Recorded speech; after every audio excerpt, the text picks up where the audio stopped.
Welcome to the How to Farm series. My name is Cornstar. I am a 26-year-old farmer who farms 2,000 acres of corn and soybeans. Over the next 365 days, I will be documenting everything that happens on Cornstar farms in an effort to show what it takes to feed the world. If you wish to start the series from the beginning, watch my How to Farm playlist. In the last episode, my dad finished planting the field around his house. I managed to snap a chemical tote handle off and jerry-rig it to keep it from leaking.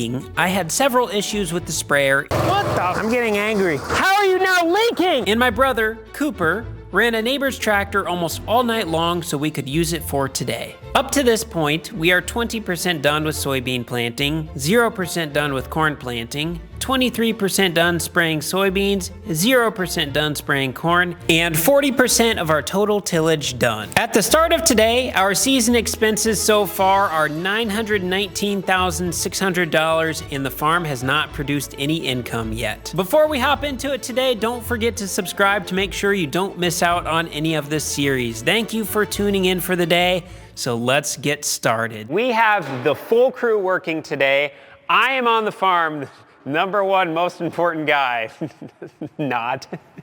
But we have Roman, Zach, my dad, my brother, and me. So there's 5 of us. We got the full crew running. And then we also have special help from Ron, our bulldozer excavator guy. He's out in the field right now, lifting some logs, stacking them on a big pile. Roman's gonna run out here and light that on fire in a little bit. We are focusing on planting today. We currently have 200 acres of soybeans planted in the ground. We are 20% done with our soybean planting season. We're gonna have 1,000 acres of soybeans and we're going to have 1,000 acres of corn. We don't have any corn in the ground yet, so Dad is running the soybean planter. He's in the white 16-row, 40-foot planter. He is going to be planting soybeans all day today. They're talking 1.5 inches of rain coming tomorrow, so we need to get as much soybeans planted as we possibly can. While Dad is planting, Zach and Cooper are both in tillage implements. They're trying to get as much ground tilled up as they possibly can before the rain comes, because the rain will push them out. And then when it comes to Roman and I, Roman is going to be the runaround guy. If Dad needs anything, Cooper needs anything, Zach needs anything, I need anything, Ron needs anything, the neighbors down the road 300 miles away need anything, Roman is going to be the go-to guy to go get it. And then I am going to be in the sprayer. Hello everyone. This morning when I woke in the main heated shop, Cole is like, was your first word smoke? And I told him, yeah, that was my very first word when I saw smoke. He's like, all right, well, we have a task for you. And the task would be start the big pile that they cleared out and pushed together, start that pile on fire. Heading out to the field this morning. You know, it's funny, I kind of grabbed some things you need to bring out to the field, like I need oil, engine oil. I'm just getting on the ad, so you grab that, and you grab the grease, and you make sure you got the tools you need. And it still never fails. You get down the road and it's like, oh man, I forgot. Here's the torch, there's the big pile of wood. Guess what's gonna happen next? The wind is blowing directly on the pile from this side, so in theory all this flame should be forced right into the pile from this end into the next one, making it burn hot and clean. All I did is try to pick a spot that doesn't have much dirt and rock mixed into it, and we have a good result. See, wind is pushing all the flames and heat into the pile, which is what we want. Okay, I think it will burn without me now. We're gonna move on to the next task. This is something kind of neat, and I want to give a guy by the name of Jamie a big thank you for this. This is our seed tender for filling the planter. We used to have to take a lever, a hand rod, push this lever, or I shouldn't say lever, but push this big spout all the way up and then latch it. Well, Jamie went ahead and had this remodified, rebuilt, kind of for my dad, to make it a little easier so you weren't and then taking a chance of slipping and getting hurt. So he put a little cylinder on it, little electric.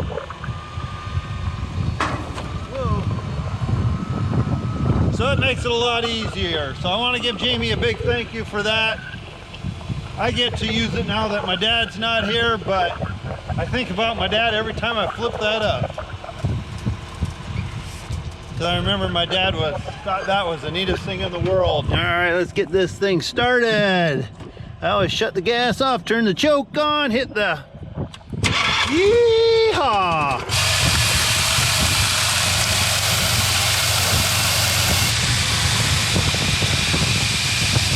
My way out of the field, I met Daddy Cornstar. He is loading up with some seed.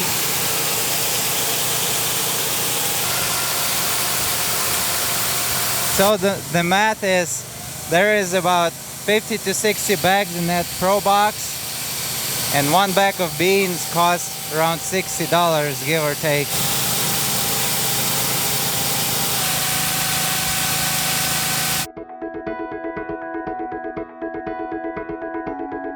On this morning's weather report on Channel Cornstar, we are going to meteorologist the rock outside. Thanks, Cole. Reporting from the rock outside, we have wind, we got light on the rock, so it's sunny, and it's dry, so it's not raining.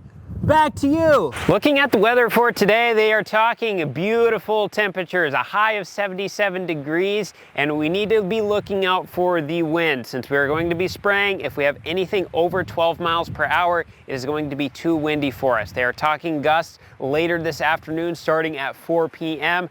of up to 20. So that is definitely going to push us out of the field if we get those conditions. Looking at tomorrow, we have a 60% chance of rain. They're talking 1.5 inches. That is for sure going to push us out of the field. So that's why we are stressing getting the planter out and getting Zach and Cooper going and getting as much done, because that is a significant amount of rain. They're talking a high of 69 degrees. So stuff is going to be growing beautifully with that rain. That is going to be well accepted. Wednesday, that we got some wind coming in. We're not going to be able to be in the field if we get that much rain anyway, so we will take the wind. It is what it is. Looking at Thursday, we have a 50% chance of rain coming in, and we also have a cold front.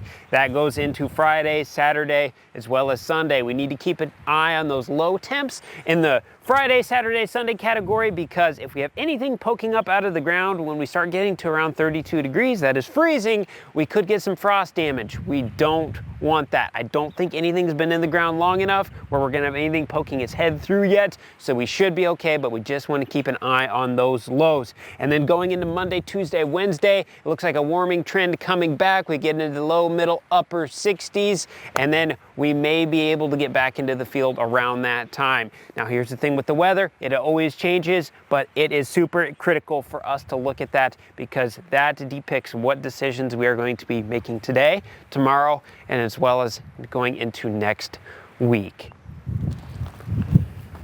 There's the update from the rock. Thank you. We'll see you later today on the farm. Zach called. He says he has 40 acres ready for me, so we are going to try to get that at minimum sprayed. I would like to get 100 acres done today before the wind, which we should easily be able to do. It is a little bit breezier right now than I would like it to be. But we're going to check the oil on this, check the fluids, make sure everything's ready to go, and then we will get started. All right, we are good on antifreeze. Sprayer is good on oil. I think we are ready. We're gonna go into the monitor and we're gonna see what we have for product in the tank. The sprayer broke on me last night, so I was not able to finish emptying out my tank. I probably have 300 gallons still on me, but I want to know exactly, because I want to fill this up to a full 1,000 gallon load, so when we drive down the road, we're not making a little tiny trip, then coming right back again. I want to make it worth our while. So I can go in my monitor and I can see exactly how much. We have 400 gallons on us right now. So we're gonna put another 600 in before we leave. We gotta fire up the mix mate. We're gonna cycle power on this. I'm gonna hop up in the semi. I need to grab the tablet so we can control the mix mate. And then I also need to start the semi so we can build up some air pressure, and then we'll be able to open up our rinse line. Check our air line right here. This is the one we need. It's hooked up to the air compressor on the truck, and then this is plumbed up inside of the trailer, and it will allow us to empty out our hose when we're done, and then we're not trying to wiggle around a 3-inch hose that's full of water. I've been fighting that tote behind me. Yesterday I opened it up and the valve handle just snapped off, and that valve handle apparently is direct access to the inside of the tank because it leaks out like a garden hose So I have it zip tied down to hold it down, and that kept it from leaking overnight. So I guess I made the right decision leaving it overnight. But I would really like to get this empty today if we could. We pull out about 20 gallons on a full load. There's probably 70 gallons left in it. So if the wind stays off and the tillage stays ahead of us, we'll be able to get this empty, which I would really like to do because I don't want to spill this. This tank full is like $7,700. So that would be a very expensive spill. Gonna fire up the pump, we'll hear it turn on. There it's on. So our stinky product is almost full here. So now we pulled everything we need, and it's gonna run a rinse cycle. It's gonna run for 20 seconds, rinsing water up through here.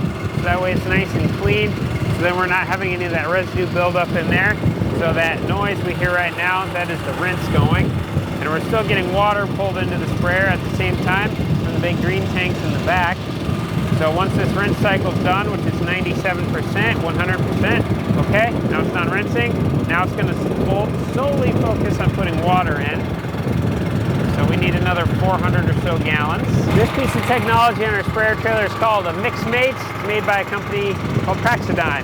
This thing is awesome. I love it. Like, I literally turned on the pump and I pressed a button on the tab and I don't have to touch anything. Looks like Roman's burn pile's turning out pretty good. So we just got full on our water. It's gonna pop up. We'll shut that off, and then now we are ready to go. I'm gonna open my air valve that we hooked up to the back of the semi, and this is gonna blow out my reel line. It's gonna blow it all the way up into the sprayer, and then we'll have an empty hose. And that hose is empty, it weighs like 100 pounds. Not very fun to drag her around. Looks like the gasoline guy's just pulling in too. I think he's got diesel on him as well, which we're gonna need that. We got down to our last 250 gallons of diesel fuel last night. And I think Cooper used that this morning when he filled up the tillage tractor. So we're out of diesel fuel. He's bringing gasoline and he's bringing diesel. Okay, we are good. I'm also not a very big fan of driving down the road when I have the sprayer full. We are going to be doing a 3-mile trek, but I don't have any options right now because that tote that has the leaking handle on it, I'm concerned if I move the trailer, it is going to make that handle fall off and it would then spill going down the road and we would have an empty tote when we got back. So I'm gonna have to truck my loads back and forth with the sprayer today until that tank gets empty. So it's a little unfortunate, but we are working with the conditions that we have to work with so that way we don't spill. We are pulling into the field. So this is the farm we call Grandpa's. This is behind my house. So my house with the bin site is located right over here. You can see the outer boundary of my yard. So the bins are over here, and we have 80 acres right behind the house. So this was just regular disc ripped. And then over here we have this triangle in the corner. This was plowed. I plowed it last fall. I have a high fertility management trial that I'm doing over here with some dry fertilizer. I put a bunch of stuff on over there. And then I have a control right over here. So there's a little square. So there's about 40 acres right here that is plowed. And then there's 40 acres over there that is plowed. But this has the extra fertilizer. This does not. I just want to make sure, is the yield that we are getting coming from the fertilizer or the plow? So if they're both plowed and one has fertilizer, one doesn't, then that takes the variability of it being the plow or not out. So this is going to be kind of interesting. We're going to try spraying this corner 40 first. Then Dad is going to come over here and plant once he gets done on the Hanson farm, which is where he's currently planting. He's got about 30 acres left over there. And then I'm going to hop over here to the center part. We will get this sprayed. We are hoping to get these two pieces planted today before the rain comes. We got the 40 acres on this side ready, and then the other plowed part is right over here where Zach is. We currently have our neighbor Ryan's Challenger and his 45-foot field cultivator. We're running neighbor Ryan's cultivator for a couple different reasons. Reason number one, the plowed ground was not liking the tillage implements we have. We could not go through it. We were just dragging dirt, and so we needed something that had a cultivator shank on it so it would drag the material to spread it out instead of just go over the top, because all of our stuff has blades and it would just roll right over the top. Number two, sounds like the 340 has some sort of coolant issue. It was overheating, so Cooper's going to take a look at that today. And so the 340 is down, and well, Ryan's tractor's here because Cooper got his ground done with it last night, so they are done with their spring tillage, and we are going to use it on the rest of ours. So hopefully Cooper gets the 340 fixed later today so we can run 2, and then we should be able to get all the rip stuff done. But if they don't, I guess we're at least still running with the neighbors. So thank you, Ryan, for letting us use your Challenger. If we look at the left side of my screen right now, you can see those 4 little gray boxes on the outside and then that black line. That black line is the edge of the field that I had GPS boundaried in. I ran around with our Polaris Ranger and I GPSed all those lines so that way when our planter crosses them or our sprayer crosses them, they automatically shut off. So right now my outside 4 tips are not spraying, and like here I'm gonna come right up to the ditch and spray over it, and it shuts off. So I'm not spraying into the ditch and killing half the grass inside of there. So this is super, super slick. Oh, Cooper's calling. Yeah, we got problems. What? Antifreeze and oil on the 340. Oh no. Well, that's not ideal. Sounds like we have major engine problems on the 340. There is antifreeze in the hydraulics, so the engine is bad. That is anywhere from a $18,000 repair if our neighbor Scott does it for us to a $50,000 repair if the case dealership does it for us. And it's not ideal because that is the tractor we run on the 24-row planter. It is the only tractor we can run on the 24-row planter.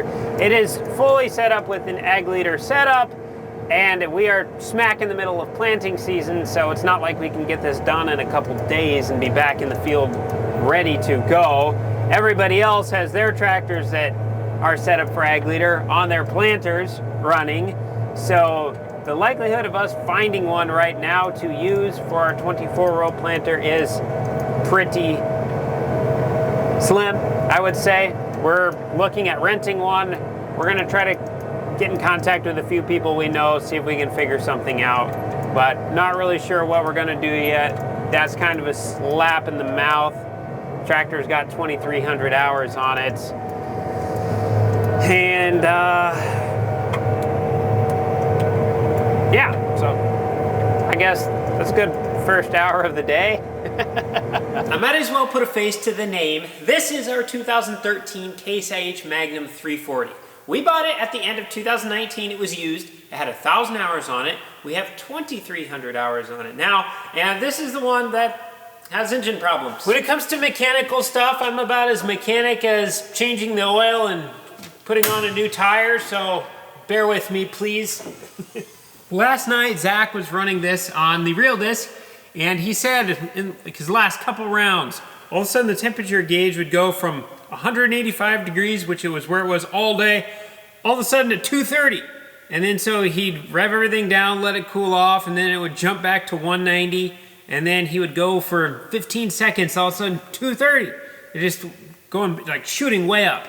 He's like, this doesn't make any sense. So he quit for the night, and then Cooper ended up checking things out this morning. So right here we have where we put our antifreeze in. Cooper got here this morning, completely empty. So Cooper came over to this side and he checked the oil and pulled out the dipstick. And on the dipstick you have the low end where it says add, and then you have the high end where it says full. Well, it was way above the full. So we can see a little bit better. I'll just use the John Deere as an example. So this is the dipstick. See how we got the black oil line on there? That is right at the full point right now. Well, the case one was way up here, so we knew something was wrong. A high dipstick could be one of 3 things. Number 1, we could just have too much oil in there. Number 2, we could have diesel fuel in the oil. And number 3, we could have coolant in the oil. Or it could technically be a combination of all 3, which you'd have some serious, serious problems then. But in our case, we had an empty coolant reservoir and we had a high dipstick. So Cooper did some checking around and tested it, and sure enough, we have coolant in the oil. For ease of pointing to the side of the engine, I'm just going to use the John Deere as an example because it's a little hard to get in on the 340 with the LSW tires and the fenders plus the hood on. You can't really see anything. So on our 340, I guess it has an 8.7 liter engine in it, and there was a period of time where they were known for having engine sleeve issues, so the engine sleeve would go bad, and then coolant, which is on the other side of the engine sleeve, would get through the sleeve down into the cylinder. Once something's in the cylinder, it can drop down into the engine oil. And I guess we have bad sleeves, so it's within the internals of the engine. Coolant in the oil is the worst one that you can have, and that's what ours has. So this is not a we can just forget about it issue. the engine is going to have to be replaced, or it's going to have to be pulled out, and they're going to have to fix those sleeves. I don't know the extent to it. Like I said, my mechanical ability comes to the point of I can change oil and I can change tires, but that's above my pay grade. But I do know it's going to be a serious fix, and it's going to be expensive. Just got done with one field, so now we're going to a different field, but my planter boxes are about half full, so I guess we want to put a different number into the field that I'm going to be going to. So now we got to empty out this planter, which is probably going to take about an hour, but we got to go get the seed tender, bring it up, sit it on the ground, open this planter up, empty it out. So we're probably talking a good 2 hours before we'll even be in the field again. And when they're talking 100% chance of rain, it's like, I want to keep rolling, I want to keep rolling. But now we're gonna have to stop and get all this cleaned out so we can keep rolling. So just kind of puts a delay on you, but what do you do? We kind of got a plan laid out, and we kind of want to follow that. And I got the corner 40 acres done, so that is all ready for Dad to plant. Got that little baby piece right there, and then there's another little baby piece right up here. Got that done. Zach is currently working on working this up here in the middle. So Dad is on his way, coming down the road right here. He will be over, he will get started planting on this. Then hopefully by the time Dad gets this done, Zach will have this done and a majority of that done. And I need to get out because Gary from Van Wall just pulled in, and I called him a little bit ago about the planter. So we're gonna talk about maybe what some of our options are.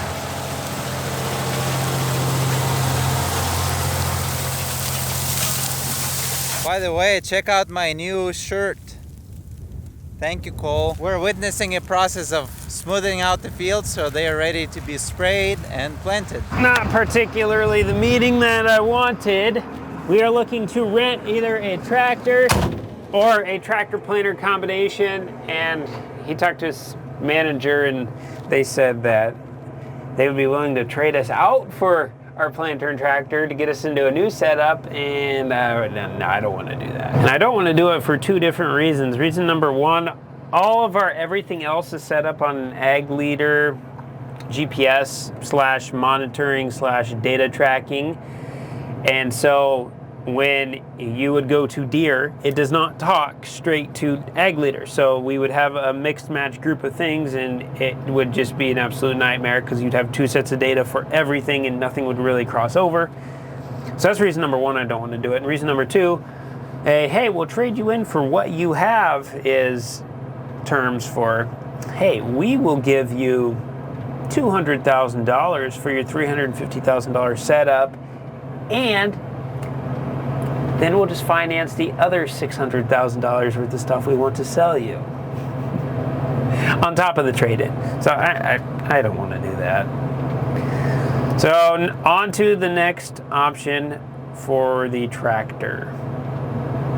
I really don't know what we're going to do. There goes Dad. He's got about 15 acres worth of beans on him, so he will get those ran off. He's going underneath that wind turbine over there. I am going to get some new seed out. And oh, I just realized I left my flashers on the sprayer. Should probably shut those off so that way we don't have a dead battery later. Flashers off. I'm gonna hop into the Ranger. It looks like our mirror's still broken. I need to pick up Roman, and we are going to get the seed tender brought over here so we can get the new seed loaded up on it. What's up, Romanowski? Would you please be able to take me to the main heated shop? Hey, this ride is only for the main heated shop. Is that where you need to go? Це блакитний маршрут? Doc, you ever driven one of these before? Yes, but not the newer ones. Okay, well, if you get thirsty, here you go. Okay. Otherwise, good luck. I guess before I leave here, I know earlier I talked about Ron, the bulldozer guy, being down here with his excavator moving some trees. Well, now he is doing a little bit of shaping on the edge of the field. We had a really big lip where the grass started along the edge of the creek, so when he got all those trees out, he's going in the spots to have the really big lip that we can catch with our equipment, and he's smoothing those out. And it's also going to make it a lot nicer because every now and again this creek floods, and so like we would literally like have water like up to our knees right now if this was flooded. And so Before, we just had a couple little ravines that the water could get through, and every time it flooded and the water drained into them, it just made them deeper and deeper and deeper, and it just kept eroding, eroding, eroding. So by getting rid of that lip, now literally the entire edge of the creek will be able to take the water into it, and so we shouldn't get that erosion anymore, which is always a plus. Now I'm on duty to get food for the hard laborers. Cole is busy with spraying. Daddy Cornstar is planting. Zach is working the soil. I guess that's how you say it. I still haven't learned all the farming terminology. So I'll be making stuff up and being confident about it, so you guys can believe me. Emptying the seed tinder is pretty straightforward. You just got to pull this pin, flip this down. That unlocks us on this side. We got to do the exact same thing on the other side. We only have one Pro Box on here right now. We're gonna have two when we go out into the field for Dad. Pull this off, boom. Now we'll just come through here with the forks of the skid loader. We'll lift this one off. This one's still probably about half full, so we're gonna put it back into the shed, and we're gonna put that in a different area. Since I have the high management plowed part with the extra fertility over in the corner, I want our control, which is the other plowed part of the field that did not get the extra fertility, I want those to have the same seed on them, because one seed to another can be a completely different yield. So I want to know that the only different variable that we had was that we had extra fertilizer on one part of the field and not on the other, because I want to know what that fertilizer is going to do, because I think it could potentially be a good investment on the rest of the farm if we can get our fertility corrected, and I think it will pay for itself and have a nice return on that investment for year after year after year after year after year. So that's the kind of decisions I try to make, things that are gonna keep paying us back and return us our money and then keep paying us dividends on top of that. And the only way we're gonna know is if we try. I think it's gonna work right now, but we have to find out. So the seed we are going to be using for the job is a Champion seed. This is going to be a 253E, so this is a 2.5. We have, oh, I thought we had 4 boxes. We have 3 boxes of it. So each box will do approximately 55, 60 acres. So we got 180 acres worth. Yeah, we will be fine. So we are going to load these 2 up. Looks like Zach's just getting done behind the house here. So he has Uncle Orland's he can go to. He can go to his house, or he can go to the North Farm. Now that I think about it, he came into the yard, he folded up, he turned around. He's headed to go get fuel. He's not done yet, but he's almost out of fuel. Ooh, this is a unit. It almost looks brand spanking new. We're gonna hop into the truck. Zach sounds like he's got 2 passes left in that center section, then we'll be able to come in right behind him and spray. Dad should be just about out of seed. Roman went to go get lunch, so we might be able to fill Dad, get some lunch in our belly, and then Zach will get that piece done, and then we'll be able to get it sprayed. And then the tax lady just called again, and I have to go sign my papers. There's Zach's last pass around this part of the field. We are now ready to spray it. And Dad should be coming just on the other side of the building site here with the planter. He is empty. I ran out of seed. I've been waiting for like hours, days, weeks. I actually just ran out. Cole's here with the seed tender already, so that worked out really perfect. I think Roman went to get lunch for us. It's like 2 o'clock in the afternoon, somewhere around there, and I'm getting hungry. We'll get backed up to the seed truck here and we'll get filled up. I always like looking at the different seed. We got 2 different types of seed in here. The green is one and the red is another. This makes it look like a Christmas candy bowl. It looks like there's a dead moth down in there. Some of them that are about empty, I can push it right down in the middle there, but yeah, there's a couple, they don't have much in them though. They're talking big wind in like an hour and a half, and I have probably an hour of spraying to go. So we're gonna try to get Dad filled up here right away and get me back in the sprayer so I can get this done. And then that's probably all we are going to get sprayed before we get this rain. Looks like Dad and Cooper are having a little powwow right there. Cooper's trying to get our tractor planter situation figured out since the 340 is no longer an option for us, at least as of right now. And so he is telling Dad the news on what he's finding out, I'm sure, based on Dad's reaction. Dad's in some serious thought right now. Whenever he's got his hand up on his chin, he's being very serious.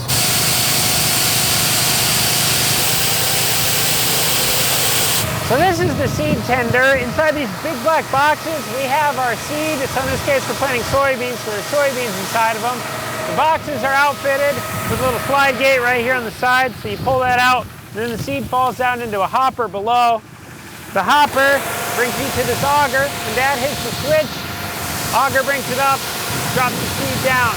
So inside these boxes, we got some Champion 253E. So while Dad's filling up the last of this and putting these lids on, I'm gonna hop up in this cab and I'm gonna change this monitor so that way it's tracking separate for this seed. Looks like the fuel guy's here, bringing out some fuel. I am going to go finish spraying here quick though. Roman brought me out lunch. It's almost 3 o'clock now, but I'm not going to have time to eat it yet.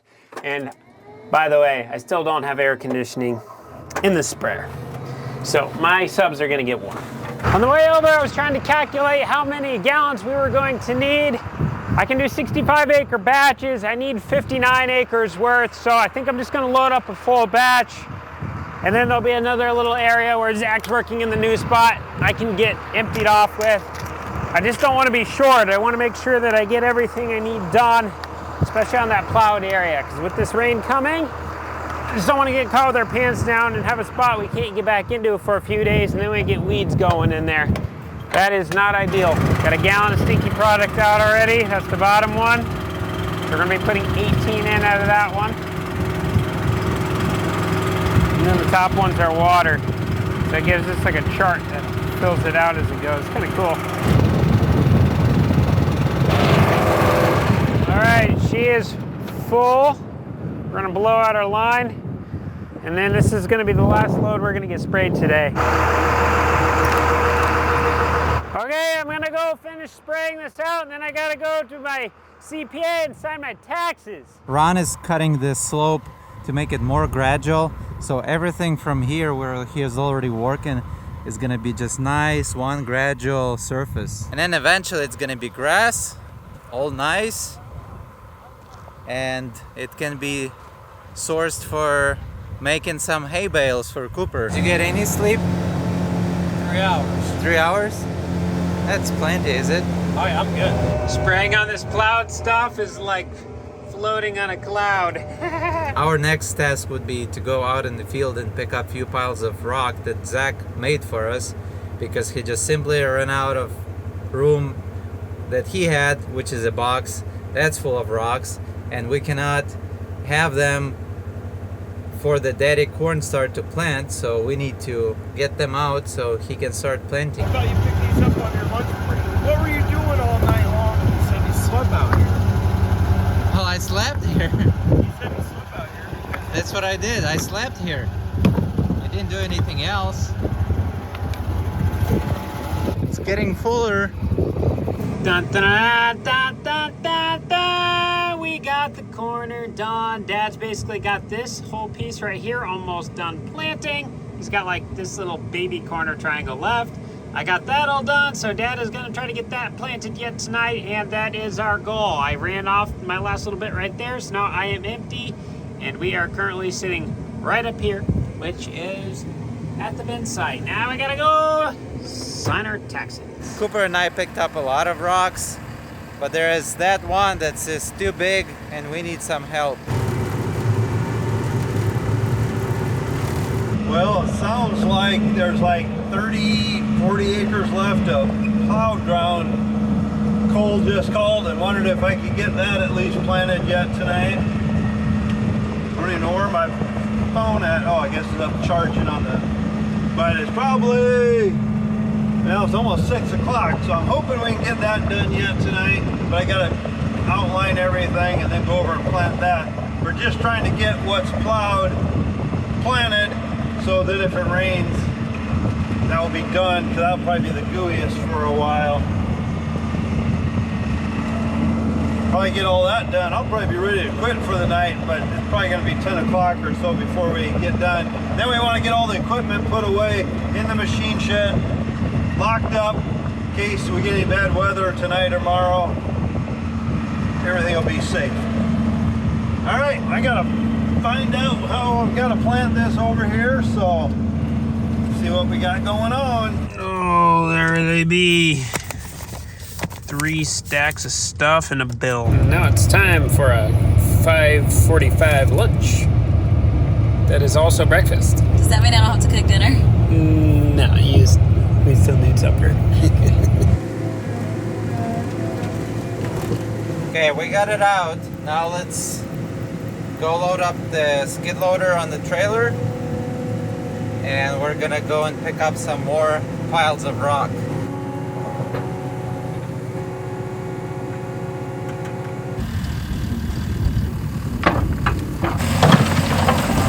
Over there, Zach is starting to work this field, and he's probably gonna run till 1 a.m. until the rain starts and gonna stop everything here because we're gonna be expecting about 2 inches of rain throughout probably 24 hours or so a lot of rain. Is there more? This should be it. Last thing for me for today is to dump this rock before everything gets wet and slippery and soggy.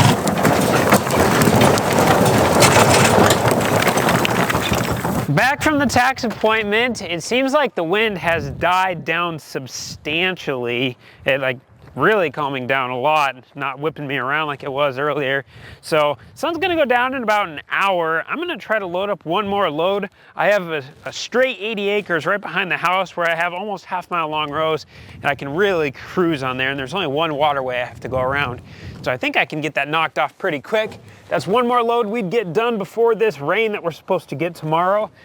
So the more we can get done, the better, because it's kind of nice when you can get spraying wrapped up and then you can just focus on getting seed in the ground and working on other projects. We got a nice 3-mile cruise down to the main heated shop where I think we have our last load on the trailer, so this is actually gonna work pretty well.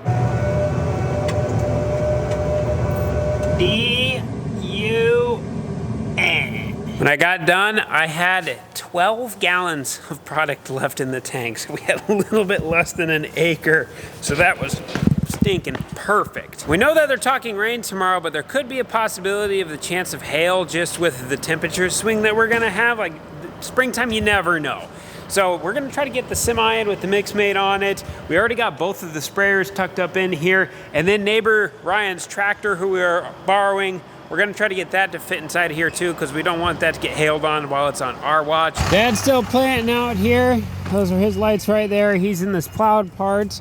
I'm gonna hop in the seed tender and we're gonna bring this back to the big machine shed. Tell you one thing, I'm looking forward to getting some sleep tonight. I got a lack of sleep headache and my eyes burn. I take that back. We are going to put the seed tender inside, but first we are going to finish filling the planter again just to make sure Dad has enough seed to get this plowed ground done. This plowed ground is made so mellow, it's like potting soil, and when you get rain on it, it just like all comes together and it doesn't really dry out like you would like it to. So at least that's our theory, that this is gonna stay wetter than the rip stuff would. So we really want to try to get this done, and we also want to get something that's growing on this as fast as we possibly can. So it's a double-fold reason why we want to get the plowed stuff done first. Not a lot of room between the sprayer and the semi-trailer, but it fits. We should now have plenty of room for the Challenger to fit in here. It sounds like Zach's just finishing up over on Uncle Orland's. That farm's like 108 acres or so, and Zach's doing like 38 acres an hour with that machine. There's a little bit more run around with some waterways. I know there's a plug tile there on that farm, so there's a big wet spot right in the middle of them, so that'll be a little bit of a workaround area. But he should be just about done. Let's add up everybody's hours for today. So we had 70 hours between Zach, Cooper, Roman, Dad, me. Did I get Dad? Yeah, I did. Dad should be done in a little bit. Dad's gonna have another hour out there though, so that's 71 hours. So we're talking $1,420 today for just labor. Did we have any other expenses today? Oh yeah, the CPA for filing the taxes, that was 150 bucks. Forgot about that one.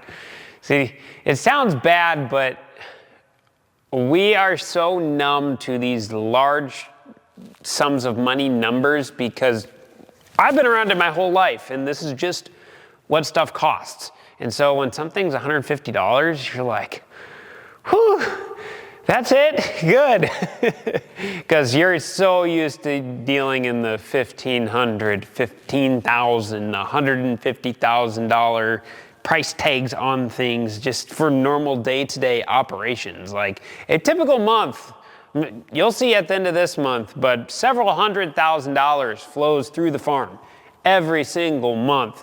And by the time you get done at the end of the month, I mean, you're usually like this for your profit. And then you got some months where you go real backwards, like this month, for example. I mean, take today, we made $0. Yesterday, we made $0. The day before, we made $0. Actually, since we started planting, this is how much money that we have made, which is $0. But despite all the little breakdowns and whatever we had going on today, I'm super pleased with the progress we got done. The whole team is working together super well. So big thank you, Zach. Big thank you, Roman. Thank you, Dad. Thank you, Cooper.